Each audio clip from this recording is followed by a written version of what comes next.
creía que el silencio mantendría la paz. Que si sonreía ante los pequeños desaires, asentía frente a los desprecios y tragaba las palabras hirientes, las personas que amaba se sentirían más cómodas, más libres. Pensé que eso era amor, no el de flores o declaraciones, sino el callado, el que resiste, el que se muerde la lengua por el bien de la familia. Lo creí por mucho tiempo, más del que me gusta admitir. Cuando Camila hacía sus correcciones sutiles en la mesa, la pediatra dice que nada de dulces antes de la cena, me quedaba callada.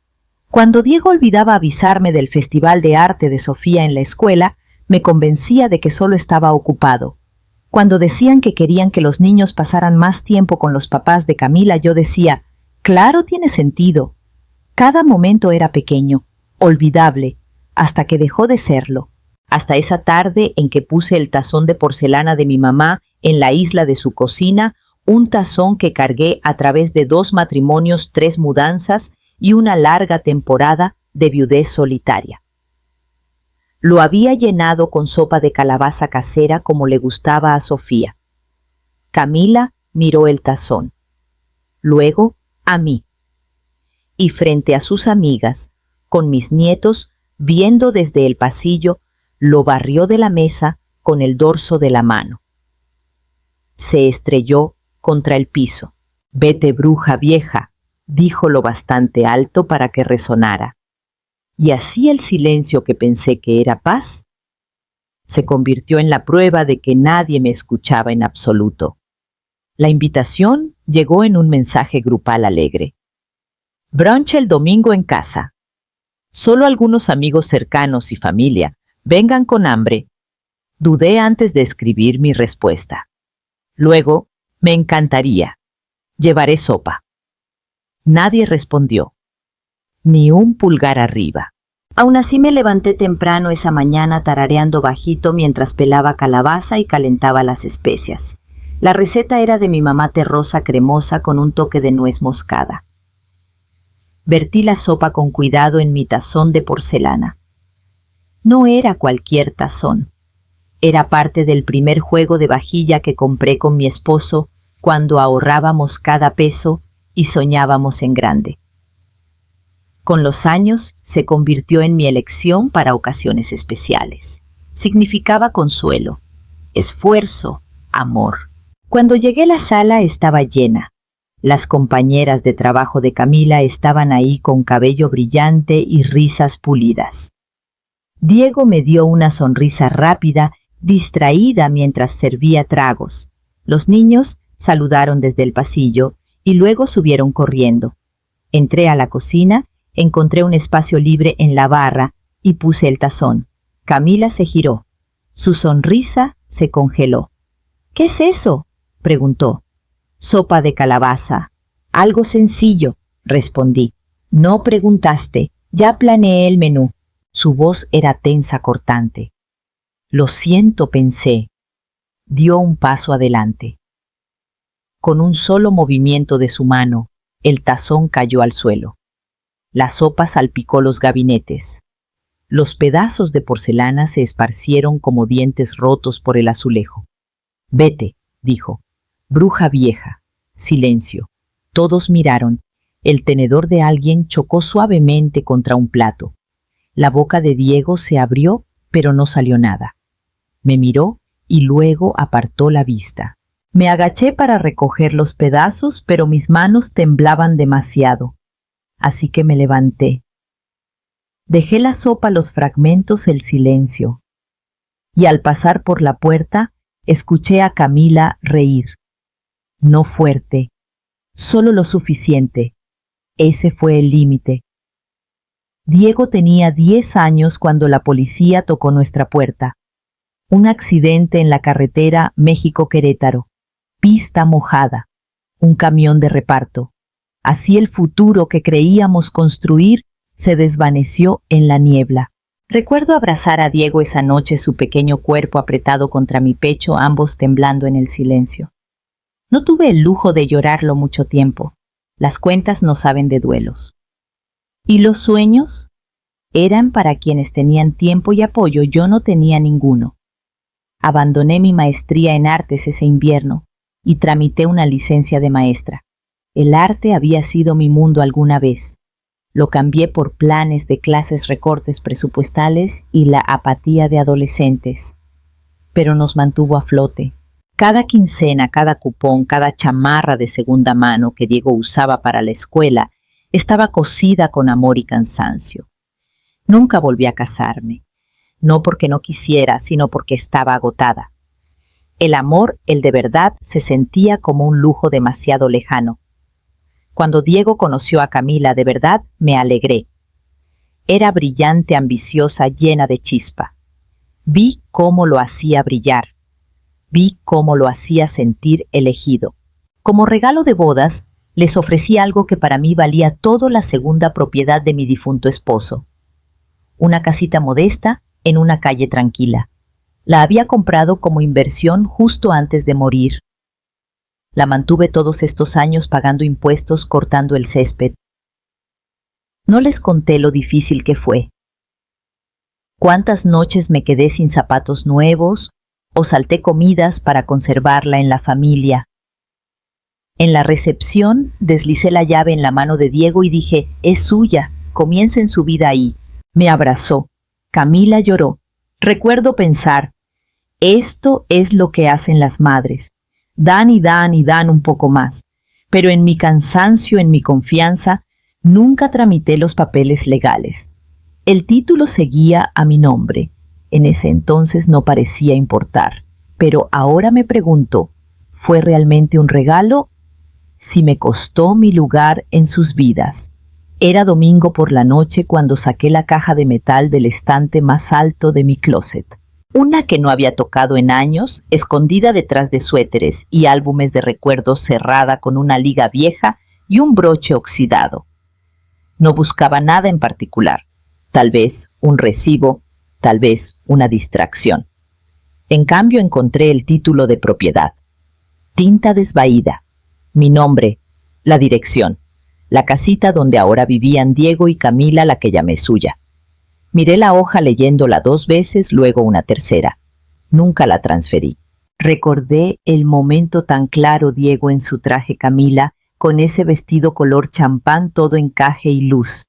Tenía la llave en mi bolso. Después del pastel, antes del baile, los llevé aparte y dije, quiero que tengan algo. Lo dije en serio. Quería que tuvieran un lugar para criar a su familia, para crear recuerdos. Les dije que era suya. Y emocionalmente lo fue, pero legalmente nunca salió de mis manos. Me senté ahí con el documento temblando ligeramente en mi regazo. Todos estos años pensé que era una invitada en su casa, pisando con cuidado, esperando ser tolerada, borrada. Pero no era solo una suegra incómoda que se quedaba demasiado. Esa casa donde Camila rompió mi tazón y me llamó bruja, era mía. Ella pudo haberme echado, pero no sabía que yo aún sostenía el suelo bajo sus pies. Alma llegó el lunes por la mañana con café y su fuego de siempre. ¿Qué hizo qué? Preguntó a medio sorbo cuando le conté lo que pasó. Lo rompió el tazón, dije bajito, frente a los niños. Me llamó bruja. Alma se recargó en la silla, apretando los labios. Sabes que esto no es por un tazón. Lo sé. Golpeó el borde de su taza. Camila lleva años apartándote, Clara. Cumpleaños, eventos escolares, todas esas excusas pequeñas. Te está sacando por algo. Levanté la mirada. ¿Qué dices? Alma dudó. No quería decir nada hasta estar segura, pero mi amiga Teresa vive cerca del café en Avenida Hidalgo y calle Morelos. Ha visto a Camila ahí varias veces. Siempre con el mismo tipo. No es Diego. No quería creerlo. Ni siquiera después de todo. Pero esa tarde pasé por el café. Solo una vez. Y ahí estaba. Camila. Sentada afuera, bajo una sombrilla roja, riendo demasiado por algo que dijo un hombre con saco azul. Él se inclinó. Ella le tocó la muñeca. Al día siguiente volví. Me estacioné más lejos y esperé. Mismo hombre, misma mesa, mismo toque familiar. El tercer día llevé mi Nikon vieja y tomé fotos. Mis manos temblaban todo el tiempo.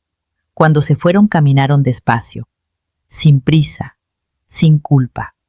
Los seguí solo lo suficiente para verlos entrar a un hotel boutique a 2 cuadras. De vuelta en casa imprimí las fotos.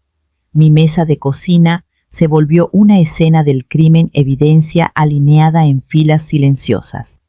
Y entonces lo entendí, no se trataba de que yo fuera anticuada, inconveniente, demasiado apegada. No era por ser vieja, era porque estaba estorbando. Y Camila estaba despejando el camino. No dormí mucho esa noche. La casa estaba demasiado callada. El silencio ya no consolaba a la tía. Al amanecer, preparé una olla de té, despejé la mesa y puse todo frente a mí el título, las fotos, las fechas y horas que anoté en los márgenes de mi libreta. Pensé que me sentiría como intrusa en mi propia vida al hacer esto, pero me sentí firme, no enojada, no triste, solo segura. Saqué una hoja limpia, no un mensaje, no un correo. Esto necesitaba sentirse real en sus manos. Camila, hay 3 cosas que necesitas saber. Primero, la casa en la que vives es legalmente mía. El título sigue a mi nombre. No transferí la propiedad y lo confirmé con el registro público. Puede que pienses que sobré en tu casa, pero legalmente yo les permití quedarse. Segundo, sé del hombre del café. Sé del hotel. Tengo fotos. Ojalá no las tuviera. No busqué esto solo claridad, y ahora la tengo. Tercero, amo a mi hijo y a mis nietos. Y no permitiré que sigas envenenando a esta familia mientras estás bajo mi techo. Tienes hasta el viernes para decidir. Termina con la aventura. Trátame con el respeto básico que cualquier persona merece. O iré con mi abogado. No es una amenaza, es un límite. No pido amor, exijo decencia. Clara, lo leí 2 veces. Lo doblé con cuidado. Metí la carta y las copias en un sobre de Manila y lo sellé.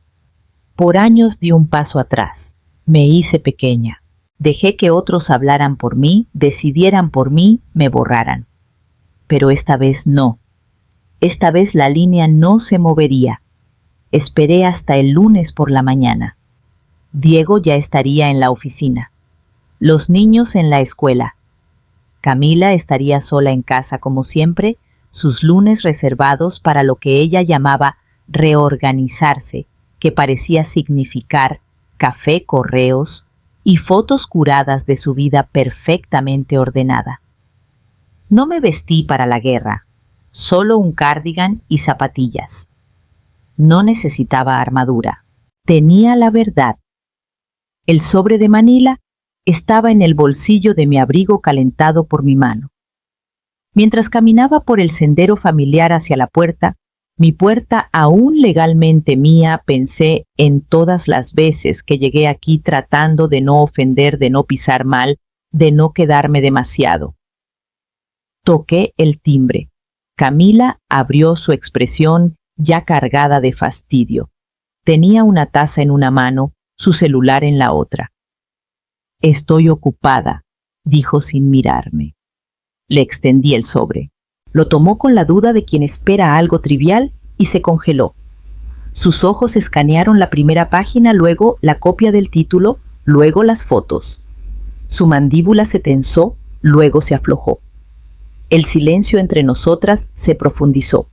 Abrió la boca, luego la cerró. Su agarre en los papeles flaqueó. Por un segundo parecía una mujer tratando de recordar en qué suelo estaba parada. Finalmente dijo baja y temblorosa: «No puedes hacer esto». La miré a los ojos. «No he hecho nada», dije quedito. «Todavía». Me miró como si intentara recalcular quién era yo. Los papeles temblaban en sus manos, y cuando volvió a hablar no respondí. No necesitaba hacerlo. Me giré y caminé por el sendero, la luz del invierno fría y limpia en mis hombros.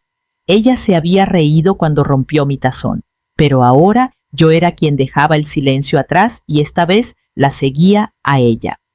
Diego llamó esa tarde. Su voz era cortante, tensa. ¿Qué pasa? Camila dijo que dejaste algo. Está muy alterada.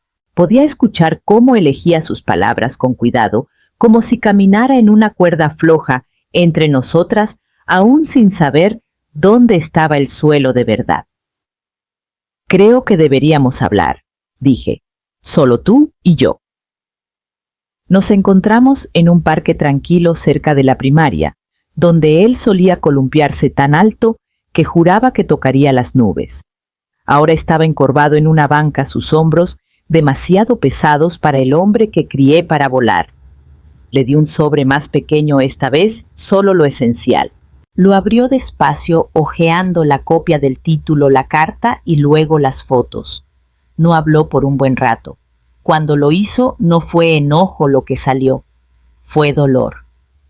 Ella dijo que estabas exagerando, susurró, que querías arruinar nuestro matrimonio. No respondí, dejé que los papeles hablaran.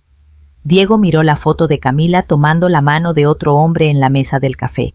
Su boca se movió como si quisiera hablar, pero no salió nada. Luego su mano fue a su cara. Vi el temblor en sus dedos. Todos estos años, dijo al fin con la voz rota, pensé que mantener la paz significaba mantenerte fuera. Creí que si no tomaba partido todo se equilibraría. Me miró. Me equivoqué, ¿verdad? Asentí una vez, suavemente. ¿No lo viste? Ahora sí. Se limpió la cara con la manga de su chamarra, luego se recargó en la banca, como un hombre que acaba de aprender que la casa en la que vivía no estaba construida con amor, sino con silencio. No sé qué hacer, susurró. Empiezas por dejar de fingir, dije. Por ti y por ellos. Detrás de nosotros el viento movía las ramas desnudas, suave pero seguro. Se mudaron en silencio solo unas mochilas, algunos juguetes y un contenedor plástico etiquetado Esenciales con la letra de Diego, sin despedida formal de la otra casa, sin explicaciones a los vecinos, solo una llegada suave como niebla que se desliza sin anunciarse pero segura. Sofía se aferraba a una llama de peluche. Mateo preguntó si la casa de la abuela tenía hot cakes. Dije que sí. Esa primera noche los arropé en el cuarto de visitas, el de papel tapiz desvaído y sábanas desparejadas, y leí 2 capítulos de Charlotte's Web. Sus ojos se cerraban a la mitad, pero ninguno quería que apagara la luz todavía. Así que me senté al borde de la cama hasta que su respiración se asentó en el sueño. Abajo, Diego estaba en la cocina, mirando una taza de té que no había tocado. Ella dijo que si me iba, haría del Custodia un infierno, dijo. Dirá lo que tenga que decir, respondí. Tú solo agárrate a la verdad. Asintió despacio. Nunca pensé que terminaríamos aquí. Sonreí no con triunfo, sino con algo más suave. Yo tampoco. Por la mañana escuché crayones rodando por el suelo. La sala se había convertido en un bosque de fuertes de cartón, libros para colorear y un intento muy decidido de construir una nave espacial con cajas de Amazon. La casa resonaba de nuevo, no con tensión sino con vida. Pasó una semana y luego otra. Los papeles para la corte se presentaron. Diego comenzó a llevar a los niños a terapia. Yo volví a hornear. Y una tarde, mientras el sol se doblaba en el borde del lago, saqué el título. Diego lo miró como si le estuviera dando algo sagrado. No puedo aceptar esto, susurró. Ya lo tienes, dije, pero esta vez con los ojos bien abiertos. Lo sostuvo por un largo momento. Luego, por primera vez en semanas, vi sus hombros levantarse. El pasado nos había roto. Pero aquí, bajo este tejado, mi tejado, su tejado, algo nuevo crecía. No perfecto, pero con raíces, y eso había aprendido era suficiente. Era finales de abril cuando Camila apareció en mi puerta. El toque fue tímido, apenas audible. Abrí y la encontré parada con los brazos cruzados, no en desafío, sino en defensa. Su cabello estaba recogido en un moño sencillo, sus ojos desnudos, bordeados de rosa. Sin gloss, pulido sin pose curada. «Hola», dijo. Su voz sonaba desconocida, más pequeña. No hablé, solo esperé. «No vengo a causar nada», dijo rápido. «Solo necesitaba decir algo».